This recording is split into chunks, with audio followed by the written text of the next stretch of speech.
Hier, on vous parlait du soleil et du bienfait du soleil sur notre peau. Aujourd'hui, on va vous dire qu'il faut bien évidemment se protéger du soleil, en particulier ses yeux, avec des lunettes de soleil. Alors, comment bien les acheter, comment bien les choisir? On ne parle pas des formes, on ne parle pas du look, bien évidemment, mais on parle bien évidemment du choix de cette paire de lunettes de soleil.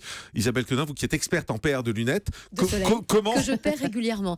Comment bien choisir? Alors, la première erreur à pas commettre, et ça, on la commet tous, c'est de choisir des lunettes sombres. On se dit, si les lunettes sont, si le vert est sombre, forcément on aura une bonne protection. Bah non, parce que la seule chose, c'est quand on achète des lunettes, il faut faire attention à l'indice de protection. La couleur des lunettes indique simplement que le vert il est coloré, mais qui n'a aucune, sauf si ce sont d'excellentes lunettes. Mais quand vous achetez des lunettes à la va-vite, des contrefaçons, ce que vous voulez, ça peut être une qualité naze et ils l'ont juste coloré. Exactement, c'est un vert coloré, mais il n'y aura aucune filtration. Donc en gros, il faut choisir un vert capable donc de s'opposer au passage des rayons UV, des verts qui respectent la couleur, même si la plupart du temps, dans la couleur des verres, quand les verres sont teintés, on va mettre un petit peu de rose. C'est ce qui va donner du relief et qui va contraster un petit peu les paysages qu'on va regarder. Et puis bien sûr, il faut qu'il y ait un marquage CE et un indice de protection qui va de 0 à 4. Alors on va commencer par 0. Ça c'est écrit sur les lunettes? Bien sûr, c'est écrit. Si ce sont des lunettes de bonne qualité, vous devez avoir le marquage CE et puis sur le côté, l'indice de protection, c'est facile. Il n'y en a que 4. Le premier 0. Sur le côté, ça veut dire que c'est sur la branche?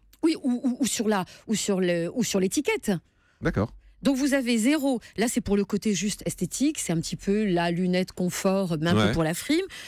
Indice 1, luminosité atténuée. 2, c'est un peu plus. Bref, pour être au top au soleil, il faut de toute façon prévoir un indice 3. En revanche, n'allez pas au-delà. L'indice 4, là, c'est par exemple quand vous êtes en haute mer ou quand vous êtes en train de skier sur les glaciers, donc dans des circonstances, dans des conditions de réverbération, de luminosité exceptionnelle. Ce sont des verres qui peuvent être dangereux, les 4, parce que vous les prenez, vous dites, bah attends, si ça marche sur le glacier, ça marche tout le temps.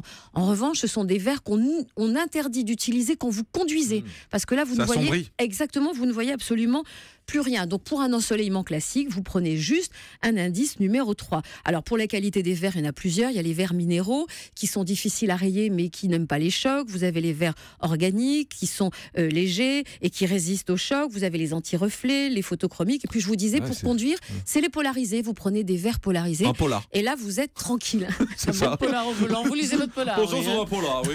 Des lunettes polarisées. Alors pour les enfants, c'est drôle parce qu'on se souvient tous de papa avec des super lunettes de soleil, maman avec des super lunettes de soleil en plus à la mode, et puis dans la poussette il y a le bout de chou et lui il n'a pas de lunettes du tout. Alors maintenant ça a complètement changé parce qu'il y a une prise de conscience, on sait que le soleil c'est dangereux, donc maintenant les enfants sur la plage on les met avec un t-shirt, on les colle sous une tente anti-UV où ils meurent de chaud, enfin c'est pas grave, ils sont protégés.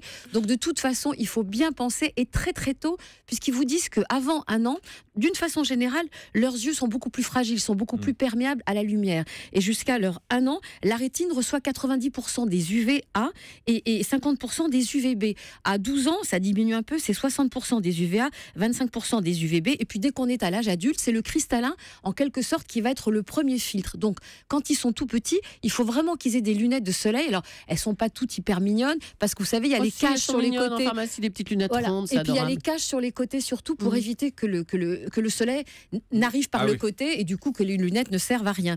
Et puis alors, ce qu'il faut savoir aussi, c'est qu'il y a une population fragile, on sait, c'est les enfants, mais les personnes âgées aussi, parce que de plus en plus, on se rend compte que sur un œil un peu vieillissant, le soleil, ça peut être dangereux, ça peut favoriser, ce sont les chercheurs de l'INSERM qui l'ont dit, ça peut favoriser l'arrivée prématurée de la cataracte. Vous savez, c'est l'opacification des yeux.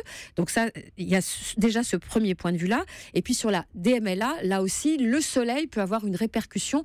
Donc quand vous avez des personnes âgées autour de vous, vérifiez bien qu'elles ont le bon indice de protection et qu'elles ont des lunettes de belle qualité. On le répète parce qualité. que c'est quand même l'information essentielle, c'est l'indice de protection, il faut prendre du 3. Vous prenez du 3, on prend jamais du 3 en et c'est dessous. parfait, sauf si on va sur Et des le glaciers. 4, c'est la mer. Voilà. Mais c'est 3 et pas descendre en dessous en tout cas. Jamais. Et puis surtout, ce qu'il faut savoir, c'est que vous pouvez avoir des coups de soleil de l'œil. Il y a plusieurs parties de l'œil qui sont fragiles. Vous avez la paupière et un coup de soleil sur la paupière, ça fait affreusement mal. La conjonctivite, c'est l'inflammation de la conjonctive, qui est la peau qui borde le globe oculaire. Donc si vous êtes au soleil sans lunettes, vous pouvez avoir une conjonctivite, une inflammation. On connaît aussi la réaction que peut avoir la cornée. Et puis l'ophtalmie des neiges, donc là c'est ce que l'on disait, si on ne se protège pas quand on est ou en haute mer ou au ski, là c'est très très embêtant parce que ça vous condamne à rester dans le noir pendant plusieurs jours, le temps que l'effet s'estompe.